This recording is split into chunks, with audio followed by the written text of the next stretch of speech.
Assalamualaikum warahmatullahi wabarakatuh. Perkenalkan, nama saya Sri Rahayu. Saya prodi Ilmu Pemerintahan semester 3 kelas B pagi. Di sini saya akan menjawab pertanyaan Pak Lukman. Pertanyaan yang pertama yaitu, bagaimana kriteria memilih calon pasangan hidup menurut Islam? Memilih calon pasangan hidup memang merupakan hal yang sangat penting, sebab memiliki pasangan hidup maka kebahagiaan kita akan sangat lengkap. Agama mengatur seluruh aspek kehidupan, termasuk urusan jodoh. Adapun Rasulullah SAW bersabda dalam satu riwayat yang diriwayatkan oleh Imam Bukhari, tungkahul mar'atu li'arba'in limaliha walinasabiha walijamaliha walidiniha. Wanita dinikahi dengan 4 hal. Yang pertama karena hartanya, bukan berarti karena dia mapan, minimal dia mapan dalam berumah tangga dan minimal dia mapan dalam berkeluarga. Adapun yang kedua yaitu karena nasabnya. Bukan berarti kita harus memilih calon pasangan kita yang keturunan darah biru. Bukan karena itu.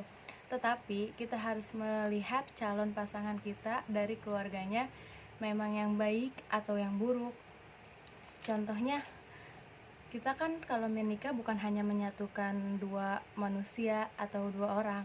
Karena kita nanti menikah menyatukan dua keluarga yang memiliki pemikiran yang berbeda-beda. Adapun yang ketiga, karena kecantikannya. Kita harus memilih pasangan kita cantik atau ketampanannya.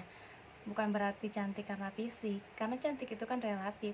Tapi yang di zaman sekarang itu, nyari kecantikan yang di dalam hati itu susah. Contohnya, mencari sikapnya yang bagus, hatinya yang bersih. Dan yang keempat yaitu walidiniha, yang agamanya bagus.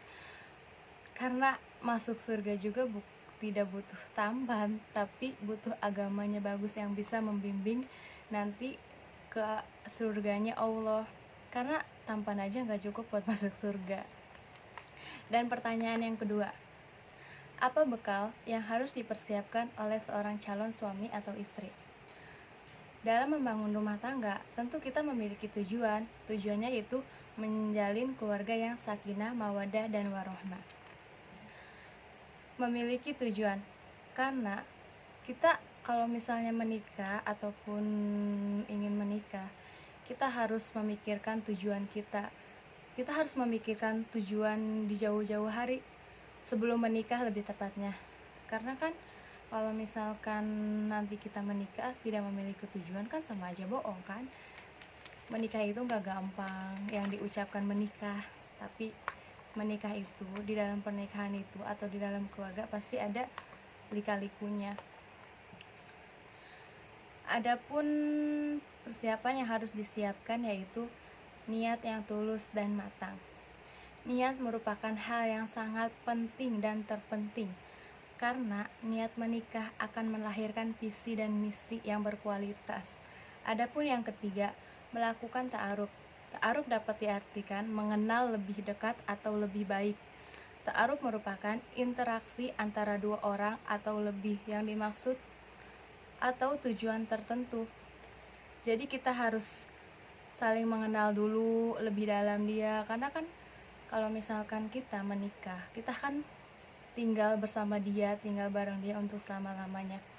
Kita kan harus mengenal dia lebih dekat. Kita harus tahu sikap dia kayak gimana, sikap dia egois apa enggak. Kita harus kenal dia lebih dekat, kita harus tahu dia lebih dekat. Dan yang ketiga, memperbaiki akhlak dan mengamalkan sunnah. Contohnya itu karena kayak memperbaiki akhlak agar nanti bisa contohnya itu kita nanti kalau misalkan udah menikah, kalau misalkan seorang perempuan berarti harus menjadi istri yang baik, istri yang taat kepada suami, istri yang mau melayani suami. Dan yang keempat yaitu sabar mengelola emosi. Contohnya nih, kan kalau misalkan dalam rumah tangga tentu nggak akan lurus aja atau nggak akan baik-baik aja, pasti ada lika-likunya. Kalau misalkan pasti ada permasalahannya nih. Kalau misalkan dalam rumah tangga ada permasalahan, jangan emosi, tapi kita harusnya diomongin secara baik-baik sama suami jangan emang mau menang sendiri, tapi kita harus emang baik-baik ngomong permasalahannya apa, kita cari jalan keluarnya. Dan yang kelima, mengikuti konseling pranikah. Ini sangat penting karena konseling kita akan mendapatkan bakat yang terkait urusan pernikahan, kayak semacam latihan sebelum menikah. Karena kan kalau dalam pernikahan juga kan yang tadi dibilangin nggak ada baiknya doang, pasti ada lika-likunya dalam pernikahan. Dan pertanyaan yang ketiga, bagaimana cara memelihara kelangsungan rumah tangga menurut Islam? Untuk menciptakan keluarga yang harmonis memang menjadi impian semua orang.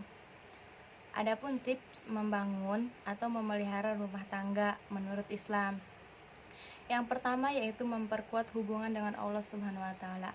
Di dalam rumah tangga atau di dalam keluarga, pastinya kita harus menjadi seorang makmum kepada seorang imam. Jadi kita harus memperkuat hubungan kita kepada Allah. Kita harus saling sholat berjamaah dengan suami. Adapun yang kedua, saling menjaga ibadah. Sama kayak poin yang pertama, yaitu saling menjaga ibadah satu sama lain. Adapun yang ketiga, saling mencurahkan perhatian. Nih, ini yang sangat penting dalam rumah tangga.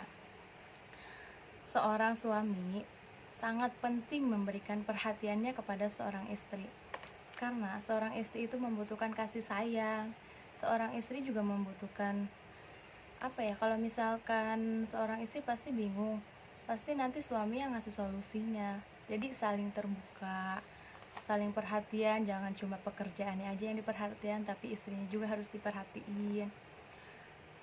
Adapun saling menghabiskan waktu bersama keluarga. Nih, kayak yang tadi ketiga, sama kayak poin ketiga. Jangan sibuk dengan pekerjaan aja, tapi harus meluangkan waktu sama keluarga atau sama istri. Adapun yang kelima, bersyukur kepada Allah. Kita harus banyak-banyak bersyukur.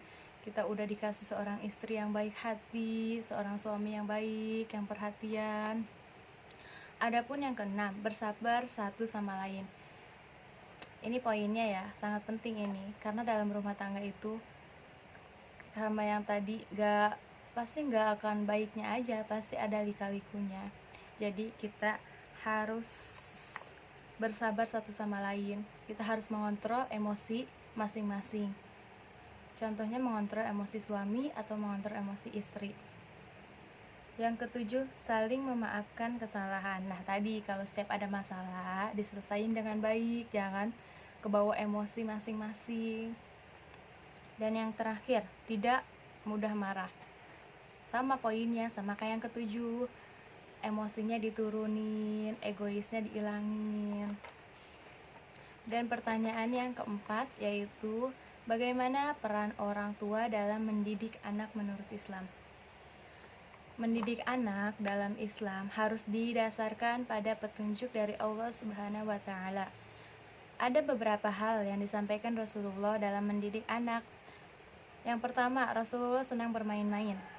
Kalau misalkan kita punya anak nih, buat seorang istri, kita harus meluangkan waktu buat anak, kita harus mengajak anak itu main sama kita. Pastikan anak juga butuh kebahagiaan, bukan pasti kebahagiaannya hanya dengan teman-teman, pasti anak juga pengen bahagia sama kita ataupun sama keluarga. Adapun yang kedua, membekali tauhid atau akidah yang mantap. Nih, kita harus, kalau misalkan seorang ibu pasti harus mendidik anaknya supaya menjadi anak yang baik, anak yang soleha atau soleh. Jangan sibuk dengan pekerjaannya masing-masing, maupun suami atau istri harus mendidik anak, memperkenalkan tauhid atau akidah yang baik, mana yang buruk. Dan yang ketiga, mendidik agar berbakti kepada kedua orang tua. Ini yang paling susah, karena kan di zaman sekarang kebanyakan seorang anak pasti ngelawan kepada orang tuanya. Jadi seorang ibu itu harus memberikan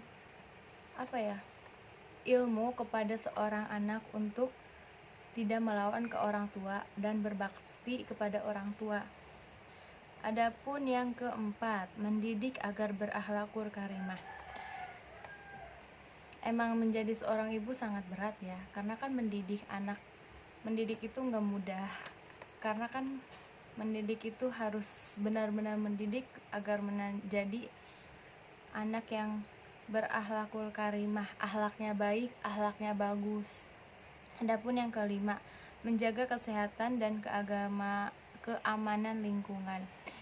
Dalam mendidik anak bukan hanya memberikan akhlak yang baik, tapi kita juga harus memberikan mereka itu harus memberikan mereka itu menjaga lingkungan. Contoh kecilnya, mempelajari mereka setiap bangun tidur pasti harus dibereskan tempat tidurnya. Contoh kecilnya itu agar mereka bisa mandiri. Mungkin cukup sekian dari saya. Wabillahi taufiq wal hidayah. Wassalamualaikum warahmatullahi wabarakatuh.